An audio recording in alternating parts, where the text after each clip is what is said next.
Assalomu alaykum. O'tgan kun davomida dunyoda ro'y berayotgan muhim voqea hodisalar haqida odatdagidek kundalik xabarnomamizda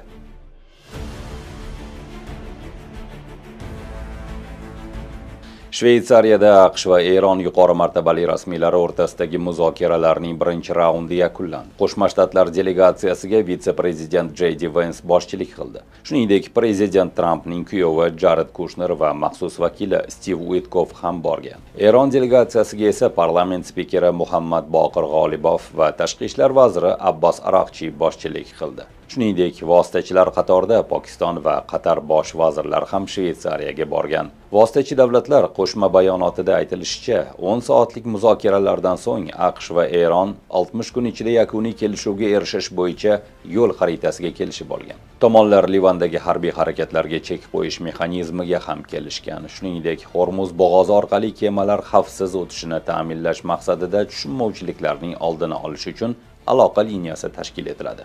AQSh diplomatining BBCga aytishicha, muhokamalar yadroviy kelishuv elementlariga ham qaratilgan.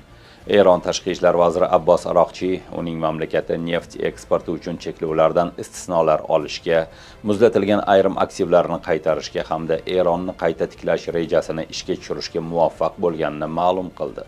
Oq uy muzokaralar yakunlangani borasida hozircha munosabat bildirmadi. Yakshanba kuni muzokaralar rasman boshlanishidan biroz oldin Tramp Eron rasmiylariga agar ular bo'g'ozni yana yopishga urinsa, mamlakatingiz qolmaydi deb aytgani haqida xabarlar tarqalgandi. Trampning tahdidlari ommaga oshkor bo'lgach, Eron delegatsiyasi muzokaralar o'tkazilayotgan xonaga qaytishdan bosh tortgan. Biroq xabarlar vositachilar orqali yetkazilib turilgan. Ammo amerikalik diplomat Reuters agentligiga eronliklar hech qayerga ketishgani yo'q va tunda ham muzokaralarni davom ettirishyapti dedi. Qatar tashqi ishlar vazirligiga ko'ra, texnik muzokaralar haftaning oxirigacha davom etadi.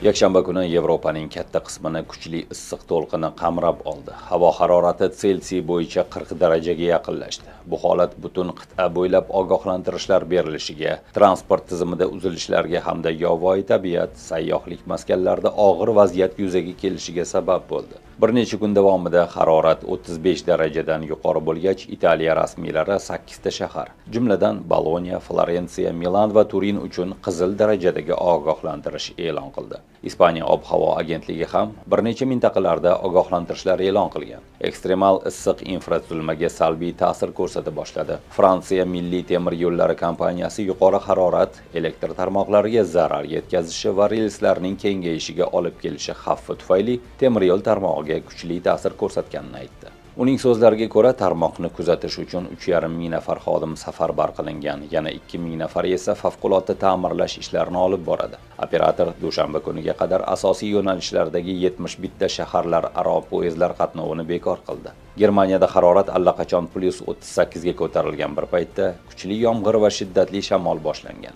Buning ortidan Berlin Open turniri o'tkazilayotgan maydon evakuatsiya qilindi. Haroratning keskin ko'tarilishiga Sahroyi Kabirdan shimolga harakatlanayotgan Afrika antitsikloni harakatga keltirayotgan issiq havo massasi sabab bo'lmoqda.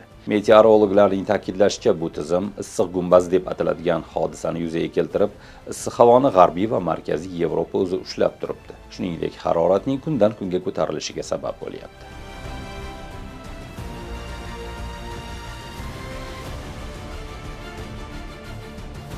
Rossiya qo'shinlari yakshanbaga o'tar kechasi Ukrainaning qator hududlariga navbatdagi ommaviy havo hujumini uyushtirdi. Mahalliy hokimiyat organlari xabarlariga ko'ra, hujumlar oqibatida kamida 10 kishi halok bo'lgan, ulardan 5 nafari Zaporijye viloyatida. Bu hududda Rossiyaning boshqariladigan aviabombalar tomonidan berilgan zarbalar oqibatida yana 26 kishi jarohatlangan. Poltava viloyatida yana 2 kishi halok bo'lgan, 14 kishi jarohatlangan, ularning 6 nafari bolalar. Mahalliy rasmiylarning aniqlik kiritishicha, zarba 2 ta korxonaga berilgan, yaqin atrofda joylashgan uylarga zarar yetgan. Xersonda 40 yoshli erkak Rossiya droni hujumining qurboni bo'ldi. Xarkivda Rossiya droni 12 qavatli uyga zarba berdi. Bundan tashqari dronning avtomobilga uyushtirgan hujumi oqibatida bir ayol halok bo'ldi, Yana 13 kishi jarohatlandi. Ukraina qurolli kuchlari hisobotiga ko'ra 21-iyulga o'tar kechasi Rossiya 2 Iskander M ballistik raketasi, 2 Kinjal aeroballistik raketasi, shuningdek 105 ta Shahed va shu kabi zarbdor va simulyator dronlar bilan zarba bergan. Ballistik raketalar va 6 ta zarbdor dron nishonga urilgan. Ukraina bunga javoban yana Rossiyaga dronlar uchirishni boshladi. Yakshanba kuni Rossiya bo'ylab qariyb 500 ta samolyot tipidagi dron tutib qolingan. Dushanba tongida esa Moskvada 70 ga yaqin dron urib tushirilgan.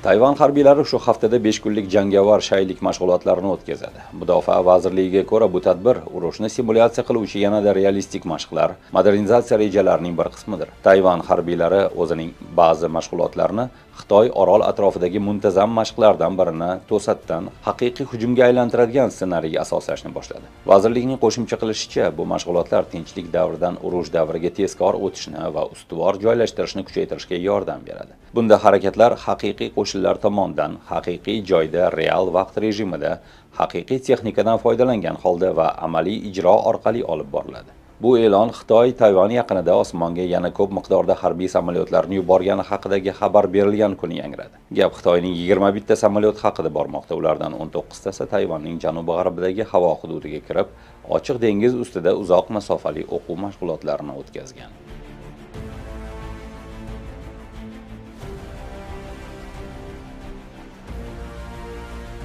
Britaniya biznes va savdo ishlari vaziri Peter Kyle bosh vazir Keir Starmer o'z lavozimini tark etishga tayyorlanayotgani haqidagi xabarlarni ishonchsiz deb atadi. Kyle shuningdek Starmer hukumat ichidagi ta'sirini yo'qotgani haqidagi iddaolarni ham rad etdi. Uning so'zlariga ko'ra, bosh vazir o'z majburiyatlarini samarali bajarishda va xalqaro maydonda natijalarga erishishda davom etyapti.